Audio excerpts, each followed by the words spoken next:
गिबियावनो रमत बर' सारनाव निमाहा बिनाय थाबाय।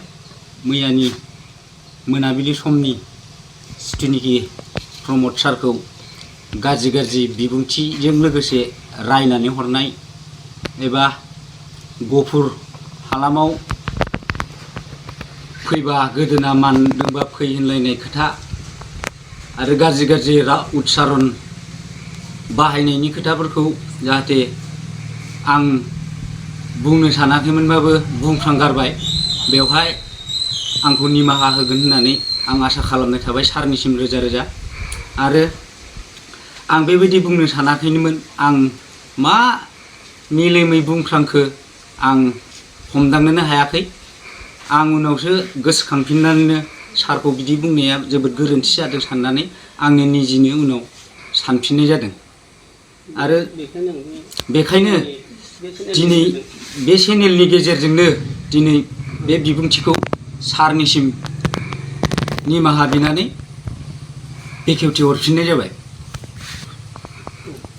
आसा खालामो सारा आंखौ निमाहा होबाय होननानै आरो आं दिनैनिफ्राय बेबायदि गोरोन्थिखौ मावला आरो आं खुनु दिन बेबायदि बिबुंथिबो होफेरनो मोनाखैमोन आरो होफेराखैमोन आरो होनायबो नंला आरो आं मोनसेबो जेबो संगठननि मानसि नङा। आं सासे गामियारि आबादारि मावनानै जाग्रा। जाहाथे सारा आरो उननि हाबाफारिफोरखौ सारा इसोरनि अननायनि गेजेरजों मोजाङै मोजां बिदिनो मावफुंलांबाय थागोन होननानै आसा खालामनाय थाबाय सार। आरो माखासे खामानि मावनो थानाय खामानिखौबो आं माने बे बिटिआर हाबनाय हाबिनि थाखायनो आं रागा जोंफ्लांनाय जादोंमोन नालाय सार, बिनि थाखायनो आं रायफ्लांनाय जादों।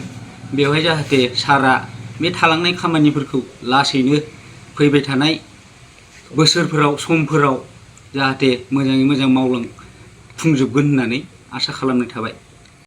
लोगोसे मोनसे खावलायबावनाय, जोंनि गफुर हालामावनो थानाय जोंनिनो फरायसा आफाद आरो गुबुन आफादनि गासैबो रायजो राजा बिदा फंबायफोरनावबो आं निमाहा बियो। जाहाथे मोनफ्रोमबो फरायसा आफादखौ लानानै आरो मोनफ्रोमबो आफादखौ लानानै दिनै आंखौ निमाहा होगोन होननानै जाहाथे आंखौ बे खेबनि थाखाय दायनिफ्राय निमाहा मोनगोन होननानै आसा खालामनाय थाबाय।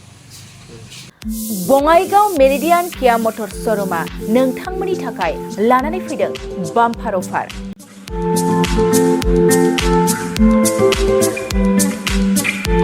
नोंथांमोना सोरबाफोर मेरिडियान किया मटर श'रुमनिफ्राय गारि बायनो गोसो दं अब्ला बङाइगावआव थांनानै बायहैनो हागोन। बे बाम्पार अफारफ्रानो जाहैबाय सेल्टस गारियाव 1,25,000, टेरेन्स गारियाव 1,50,000, सनिक गारियाव 50,000 सिम खम बेसेनाव मोननो हागोन। नोंथांमोना गोसो गुदुं अब्ला थाबैनो नैबे जानबुं नङाव सुलाद लाहरनो हागोन। जानबुं अनजिमायानो जाबाय 0629 213 4455।